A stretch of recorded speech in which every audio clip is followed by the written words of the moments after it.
ನೀವು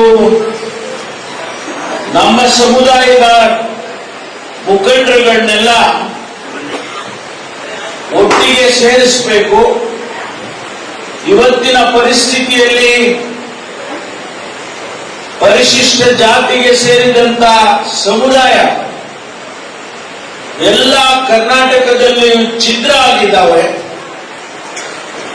ಆದರೆ ಛಲವಾದಿ ಸಮುದಾಯ ನಾವಾದರೂ ಹೇಳಬೇಕಾಗ್ತದೆ ಒಂದು ಮಾತನ್ನ ಈ ಸಂದರ್ಭದಲ್ಲಿ. ಅದಕ್ಕಾಗಿ ನೀವು ಆಯೋಜನೆ ಮಾಡಬೇಕು ಅಂತೇಳಿ ನಾನು ಕೇಳಬೇಕು.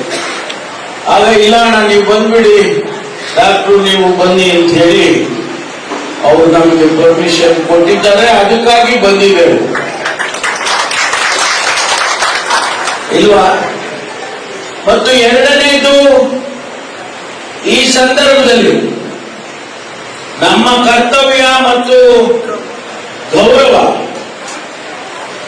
ಸನ್ಮಾನ್ಯ ದಿವಂಗತ ಬಸವಲಿಂಗಪ್ಪನವ್ರನ್ನ ನಾನಿವತ್ತು ನೆನೆಸ್ಕೊಳ್ಳೇಬೇಕು. ಇಡೀ ರಾಜ್ಯದಲ್ಲಿ ಹೆಸರು ಮಾಡೋದಲ್ಲ,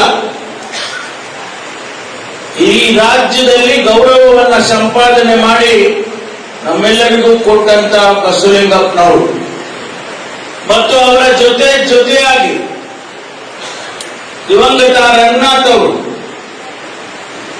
ನಮಗೆ ಎರಡು ಕಣ್ಣುಗಳ ರೀತಿಯಲ್ಲಿ ಆ ಸಂದರ್ಭದಲ್ಲಿ ಹೋರಾಟ ಮಾಡಿ, ಅವತ್ತ್ಯಾವ ಲೆಫ್ಟು ಇಲ್ಲ ರೈಟು ಇಲ್ಲ, ಒಂದೇ ಪರಿಶಿಷ್ಟ ಜಾತಿಗೆ ಸೇರಿದಂತಹ ಸಮುದಾಯಗಳಿಗೆ ಒಂದು ಧೈರ್ಯವನ್ನ ತಂದುಕೊಟ್ಟಿದ್ದು ಯಾರಾದರೂ ಇದ್ರೆ ಅದು ಬಸವಲಿಂಗಪ್ಪನವರು, ರಂಗನಾಥ್ ಅವರು.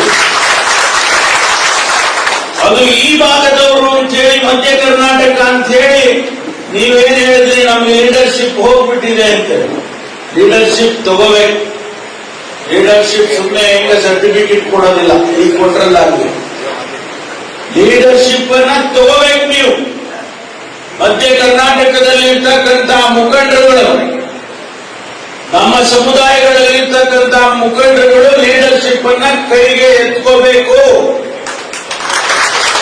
ನಾನು ಕಳೆದ ಬಾರಿ ಬಂದಾಗ ಹೇಳಿದೆ, ನೀವು ಯಾರಿಗೂ ಅಡಿಯಾಳುಗಳಲ್ಲ, ಯಾರಿಗೂ ಅಡಿಯಾಳುಗಳಲ್ಲ. ನೀವು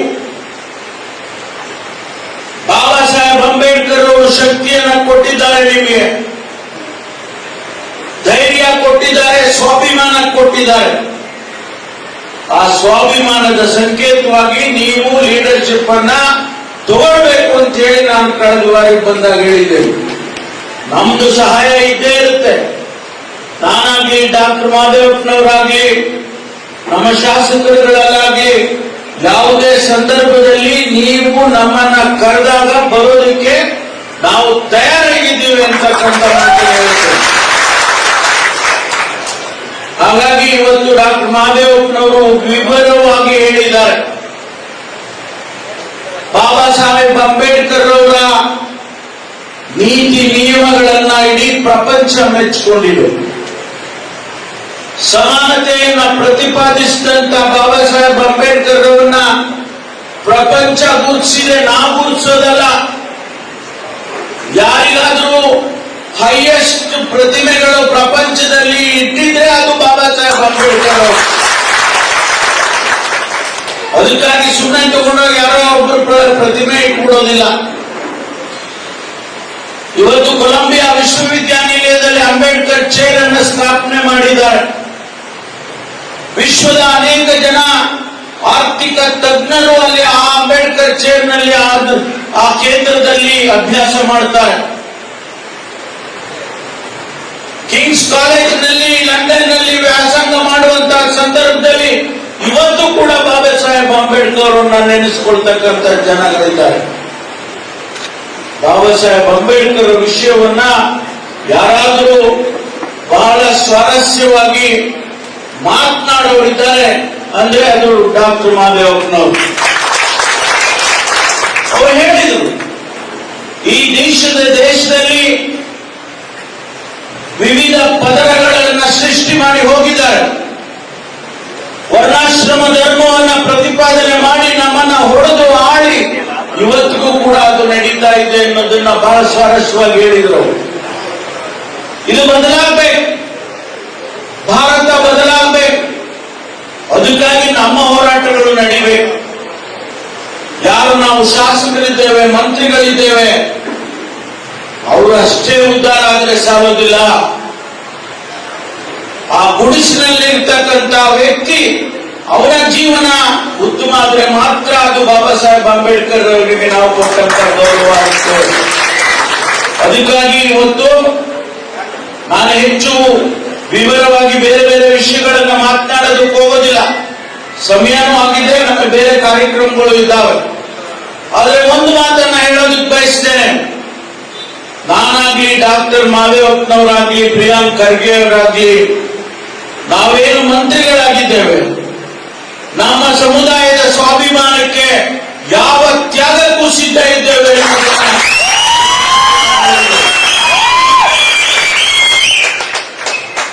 ಇವತ್ತು ಒಂದೇ ಒಂದು ಸೆಂಟೆನ್ಸ್ ನಲ್ಲಿ ಹೇಳ್ತೇನೆ, ಹೆಚ್ಚಿಗೆ ಹೇಳೋದಿಲ್ಲ. ನಮ್ಮ ಶಕ್ತಿ 24.1% ಇತ್ತು. ಪಿತೂರಿ ಮಾಡಿ ನಮ್ಮನ್ನ ಹೊಡೆದು ಇವತ್ತು 6.65 ಇಳಿಸಿದ್ದಾರೆ. ಇದು ಆಗಬಾರ್ದಾಗಿತ್ತು. ದುರ್ದೈವದ ಸಂಗತಿ, ಪರಿಶಿಷ್ಟ ಜಾತಿಯನ್ನು ಹೊಡೆದು ಚಿತ್ರ ಮಾಡ್ತಕ್ಕಂಥ ಕೆಲಸವನ್ನು ಭಾರತೀಯ ಜನತಾ ಪಾರ್ಟಿಯವರು ಮಾಡಿದ್ದಾರೆ. ಅರ್ಥ ಮಾಡ್ಕೋಬೇಕು. ನಾವು ಹೇಗೆ ಬಾಳಬೇಕು ಮುಂದಿನ ದಿನಗಳಲ್ಲಿ ಅನ್ನೋದನ್ನ ನಾವು ಅರ್ಥ ಮಾಡ್ಕೋಬೇಕು. ಅದಕ್ಕಾಗಿ ಇವತ್ತು ನಾನು ತಮ್ಮಲ್ಲಿ ಛಲವಾದಿ ಸಮುದಾಯದವರನ್ನ ಕೇಳೋದಕ್ಕೆ ಬಂದಿದ್ದೇನೆ. ನೀವು ಒಗ್ಗಟ್ಟಾಗಿರ್ಬೇಕು. ಯಾರೋ ಒಂದು ಹೇಳ್ಬೋದು ನಿಮಗೆ, ಆದ್ರೆ ಯಾರ ಮಾತನ್ನು ಕೂಡ ನೀವು ಕೂಡದು ನಮ್ಮ ಸಮುದಾಯ ಒಗ್ಗಟ್ಟಾಗಿ ಇರಲೇಬೇಕು ಅನ್ನುವಂತ ಮಾತನ್ನ ಹೇಳೋದಕ್ಕೆ ಬರ್ತೇನೆ. ಬಾಬಾ ಸಾಹೇಬ್ ಅಂಬೇಡ್ಕರ್ ಅವರಿಗೆ ಅವಮಾನ ಮಾಡಿದ್ರೆ ಸಹಿಸ್ತೀರಾ? ನೀವು ಸಹಿಸ್ತೀರೇನ್ರಿ?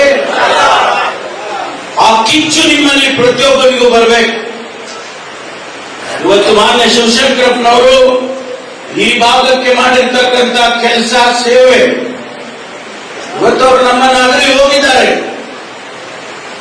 ಅವರು ವಯಸ್ಸಾಯ್ತು, ಅವರು ಭಗವಂತ ಅವರಿಗೆ ಅಷ್ಟೇ ಆಯಸ್ಸು ಅಂತ ಹೇಳಿ ಕರ್ಕೊಂಡ. ಆದರೆ ಇವತ್ತು ನಾವು ನಮ್ಮ ಹೈಕಮಾಂಡ್ ಅವರು ಅವರ ಕುಟುಂಬವನ್ನ ಗುರುತಿಸಿ ಆ ಸಮರ್ಥನಿಗೆ ಟಿಕೆಟ್ ಅನ್ನ ಕೊಟ್ಟಿದ್ದಾರೆ. ನಮ್ಮ ಕರ್ತವ್ಯ ಏನು? ಕಾಂಗ್ರೆಸ್ ಅನ್ನು ಗೆಲ್ಲಿಸಿಕೊಳ್ಬೇಕಾದಂಥದ್ದು ನಮ್ಮ ಕರ್ತವ್ಯ.